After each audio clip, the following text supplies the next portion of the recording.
how about the Baltimore Ravens and Lamar Jackson? He's been getting taken shots not only through Baltimore writers, but throughout the country that he can't throw the ball. He's a running quarterback. He can't make the play in the open field, especially in the playoffs. He's got a losing record in the playoffs. His numbers are horrific in the playoffs.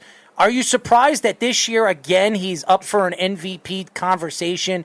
He has really put the team on his back. John Harbaugh, they're breaking records running the ball right now. They've been absolutely sensational running the ball year in and year out with Lamar Jackson. Are you surprised that Lamar Jackson has put the team on his back? Well, I'm a little surprised because, Baltimore's always been regarded as a pretty reliable defensive team. But something has happened to them over the last couple of years. If you're looking for a pass rusher in free agency, go to the Ravens because they seem to be like, the old Crazy Eddie commercials. We're just giving them all away, okay? I'm dating myself. I understand that, okay? But think about some of the guys who have left in the last couple of years. Terrell Suggs, C.J. Mosley, Zadarius Smith, Matt Judon, who played a big role in the game the other day. He was all over the place against Tom Brady and so on. They've been losing, and they're less reliant on their defense and more reliant on their offense. When they lose an overtime game in week 1, they give up 33 points. They gave up 35 points to the Chiefs, but managed to win that game, the 36-35 game. So it's a different kind of team, and as time goes on, Lamar Jackson, I think, is improved. I mean, it's funny, when he won the MVP a couple years ago and set the record for rushing yards by a quarterback in a season, and the Ravens set the NFL record for rushing yards by a team in this season, he led the league in touchdown passes. That's right. Okay? And Mark Andrews plays a big part, and Marquise Brown and so on. So they don't have it's almost like an unorthodox type of passing attack. But he has proven he can throw the football. Now, to me, the playoff thing is less about him throwing the football, and to me, it's almost nerves. Okay, he had fumbleitis in his first playoff game against the Chargers. He had fumbleitis when they played the Titans. They didn't score a touchdown last year in the Buffalo game. He finally got his legs moving against Tennessee.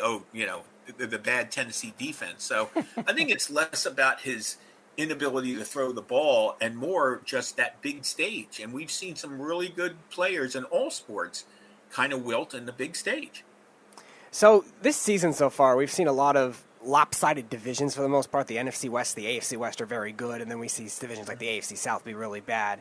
And also we've seen a lot of surprise units as a whole. So of any team so far that's been a surprise, which unit statistically in your research do you think has been the most surprising, whether it's a team offense, a team defense, maybe a team offensive line or something like that? What has been the most surprising to you?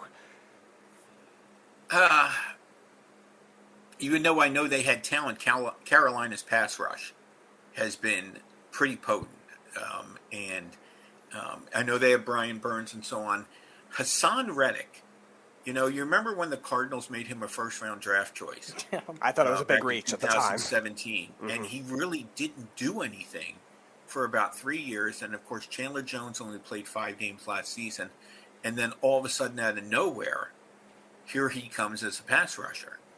And he signs with Matt Rule and the Carolina Panthers. And, you get the, one-hit wonder, but no, not one-hit wonder. Okay, he's been a big part of their pass rush, him along with Brian Burns and so on.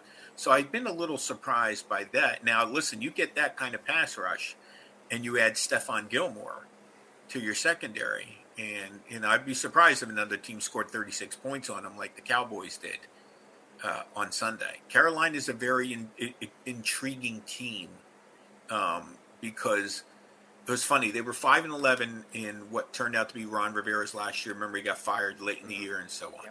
Last year, they were 5-11, but they didn't feel like they were 5-11. And they did a lot of that 5-11 without Christian McCaffrey.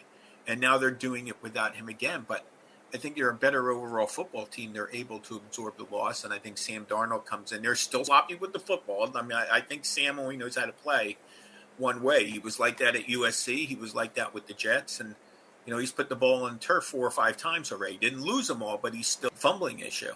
And you look at that division where Tampa has been okay so far. They're 3-1, but they've been okay. All right. Carolina was pretty impressive the first 3 weeks, and even to a degree, kind of held their own against the Cowboys. Before things came out. But I think we're learning that Dallas can do that to a lot of different teams because of their firepower. So I would say the biggest surprise to me is Carolina's defense and specifically the pass rush. When you look at the Cowboys, and a lot of people hate on the Cowboys, a lot of people hate on Dak Prescott, and Dak Prescott came from a really bad injury last year. A lot of people thought could be career-ending. Coming back the way he did, I watched Hard Knocks. I look at his personality. His brother committed suicide last year. His mom died before he was even drafted into the NFL. He was drafted in the 4th round when Jared Goff was the number 1 pick, and then Wentz was the number 2 pick. He's become the better quarterback out of all these other quarterbacks. Are you surprised that Dak Prescott, starting this season, has really taken this team to the next level? And do you think that this Cowboy team is for real? Well, on defense, I don't know how much better they are, okay? But I know that they're pretty opportunistic, okay? And if you can't stop anyone, you got to at least learn how to take away the football. I was just writing this. And so last year, the Cowboys gave up 34 touchdown passes and had only 10 picks, okay? This year, they've given up 9 TD passes in 4 games, which is a pretty hefty total. They already have 8 interceptions, and 5 of those are Trayvon Diggs. Unbelievable. So if you can do that, if you can take away the football, and we have seen that more be the case in the last decade or so when it comes to defenses winning Super Bowls. It's been less about... Listen, no, there are exceptions. The 2015 Broncos and the 2013 Seahawks could stop people and take away the football, which is what made them so impressive. But you look at like when the Packers won the Super Bowl in 2010 with Aaron Rodgers, okay, at the quarterback spot, they had a pick 6 against Matt Ryan. They had a pick 6 against Caleb Haley. They had a pick 6 against Ben Roethlisberger. They had 3 pick 6s in the playoff game. In 3 straight playoff games. When the Ravens won, the year that Joe Flacco threw 11 touchdown passes and 0 interceptions, that's fantastic. Mm-hmm. They had 10 takeaways in 4 games. So you can't, that's if you can't stop someone, if you can turn them over, that makes a huge difference. I go back to when the Patriots won their first Super Bowl, and Tom Brady this, Tom Brady that. And there's no knock on Brady. He's proven to be one of the most resilient players in the history of sports, okay? Their offensive unit against the Raiders, Steelers, and Rams in 3 playoff games scored 3 offensive touchdowns. I didn't know that. Their defense and special teams scored 3 touchdowns, okay? And while Brady was Super Bowl MVP, and I always say if Adam Vinatieri had kicked another field goal in that game, he'd have been Super Bowl MVP. Okay? Tom Brady got hurt in the AFC Championship game. He didn't throw a touchdown pass. Drew Bledsoe did. So, who really carried the Patriots to their first Super Bowl? Okay? It was actually a complete team effort, which was actually pretty symbolic of them running out of the tunnel at the Super Bowl as a team that year. So, to me, that's the thing I enjoy about it. My favorite thing about football, guys, is that the ball is not round. Really funny things. And deflection here, pick 6 here, scoop up a fumble here, decide not to run Marshawn Lynch and throw the ball there. Take your pick. There's some funny things that happen. That's what makes the game great. Okay, I have to ask you, because you bring up all these different random concepts that come into games with play calling, with situational football. I have to ask you from an analytic standpoint. Errol and I have argued with this for years, since I've joined the network. I'm one of the people with the Atlanta collapse that does not blame Kyle Shanahan as much as I blame the defense or Dan Quinn. And Errol is one of the popular ones that do blame him. What do you think about that whole thing, the whole play calling, all the circumstances, the situational football? What side are you on with that? Well, I'm a big believer in, when I judge running games, to me, I'm old school in terms of the running game, okay? And to me, the carries are more important than the yards. Okay? Let's go back to that Super Bowl. Now, if you remember early in the game, Devontae Freeman was having a field day against the Patriots defense. Okay? In that Super Bowl, think about that early in the game. In that Super Bowl, the Patriots and the Falcons both ran for the same amount of yards. Okay? Guess who had more running plays by the end of the game? The Patriots. The Patriots, not the Falcons. Because even though they were down, if you look in the third quarter, they were actually still running the football. Okay? Because that sets up your play action passing. It keeps your team off the field. Your defense off the field, I should say. Listen, when you blow a 25-point lead, there's a lot of playing to go around. But I do know this. Kyle Shanahan watched the Patriots score the last 31 points of the game. And 2 years ago, he watched the Kansas City Chiefs score the final 21 points of the game. That's right. So, and he also had the best running game in all of football with San Francisco. Right. So, listen, I'm not saying you get ultra conservative. You've got to keep things mixed up, but you can't abandon it altogether. The coach in the last 30 years, it reminds me most, is Mike Martz. Okay? Mike Martz, they would be down 10-0. He had to run the ball 5 times. He was done for the day as far as running the football. Okay?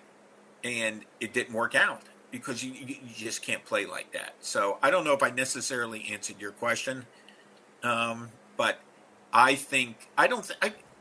there's a lot to go around. When I think about that game, I think about Kyle Shanahan, but I also think about Devontae Freeman missing a block on Dante Hightower. That to me changed the entire momentum of the game. I think, and by the way, when you know a team needs a 2-point conversion and you give them twice, there's a lot to be said for that. So. I think you answered the question, and I will say this over and over again.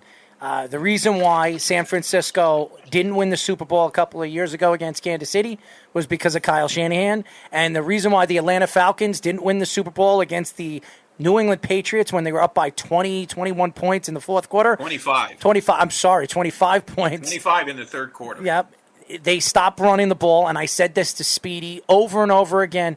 I don't care what anybody says. Kyle Shanahan is a great offensive coordinator, but when it comes to putting it on his shoulders as a coach and as an offensive coordinator, I don't trust him. I also don't trust Sean McVay. As good as these offenses have been year in and year out, look what Sean McVay did against Bill Belichick in the Super Bowl. Absolutely abysmal. He was horrendous. And that has a lot to do with defensive-minded coaches when it comes to the big game and running the plays and doing the things that you need to do to win, and then having these offensive coordinators that are all over the place and make decisions because they're offensive gurus and the game is completely changed to the offensive style of a game where they think they can change the game and change the way to win. And that doesn't work in the NFL. So it's funny. Remember earlier that year, and I heard a lot of people say it afterwards. That year, the Patriots-Rams Super Bowl, the 13-3 Super Bowl, horrendous, boring.